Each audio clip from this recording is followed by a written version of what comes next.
बिहारमधील बीपीएसएससी परीक्षा गैरव्यवहाराच्या विरोधात आंदोलन करणारे जनसुराज पार्टीचे संस्थापक प्रशांत किशोर यांना पोलिसांनी मध्यरात्री ताब्यात घेतले.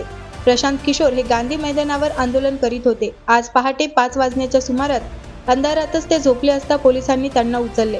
त्यांना एम्स रुग्णालयात उपचारासाठी दाखल करण्यात आले आहे. सोमवारी पहाटे 5 वाजण्याच्या सुमारास पाटणा पोलीस गांधी मैदानावर पोहोचली. त्यावेळी प्रशांत किशोर झोपले होते. पोलिसांनी त्यांना ताब्यात घेतले. त्यांना एम्समध्ये दाखल करण्यात आले. 2 जानेवारीपासून प्रशांत किशोर गांधी मैदानावर उपोषणाला बसले आहेत. या दरम्यान त्यांची प्रकृती बिघडली असून डॉक्टरांनी त्यांना रुग्णालयात दाखल होण्याचे सांगितले होते. पण प्रशांत किशोर यांनी कुठलाही उपचार न घेता त्यांचे आंदोलन सुरूच ठेवले. गांधी मैदानात 5 लाख विद्यार्थी एकत्र आले असून या परीक्षा गैरव्यवहारामुळे युवकांचे भविष्य अंधारात असल्याचे चित्र आहे. आम्ही एका क्रूर सरकारचा विरोध करण्यासाठी एकत्र आलो आहोत. सरकारने गेल्या 3 वर्षात 87 वेळा लाठीचार्ज केला आहे, असा आरोप प्रशांत किशोर यांनी एका वृत्तसंस्थेसोबत बोलताना केला आहे. प्रशांत किशोर यांची प्रकृती स्थिर असल्याचं पाटण्याचे जिल्हाधिकारी के.डी.एम. चंद्रशेखर यांनी सांगितले.